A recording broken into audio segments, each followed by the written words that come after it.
Hey, good morning, guys. Have I hit a plateau? Maybe. I'll find out next week. This morning I weighed 109.9, so I went up.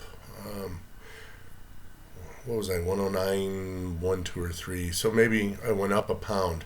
Um, I fasted after dinner yesterday, but dinner was pretty rich.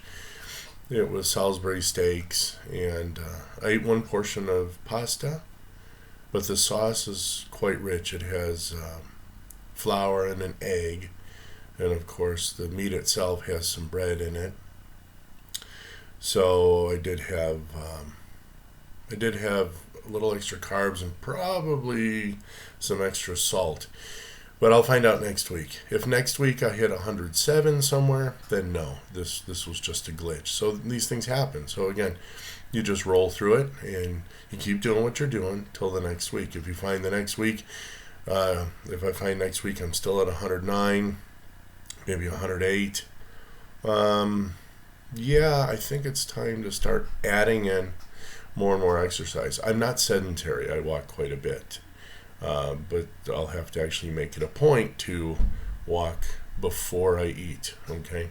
Um, and that's what I did the last time. That's what I did 20 years ago. And it burns off glycogen in your liver. You can look up what that is, what that does.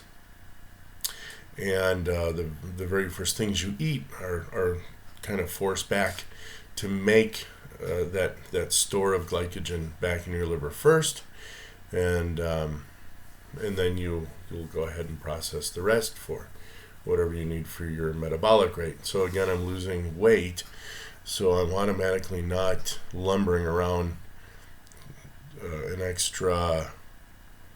Those Culligan bottles, the 5-gallon bottles of water. Well, I've lost.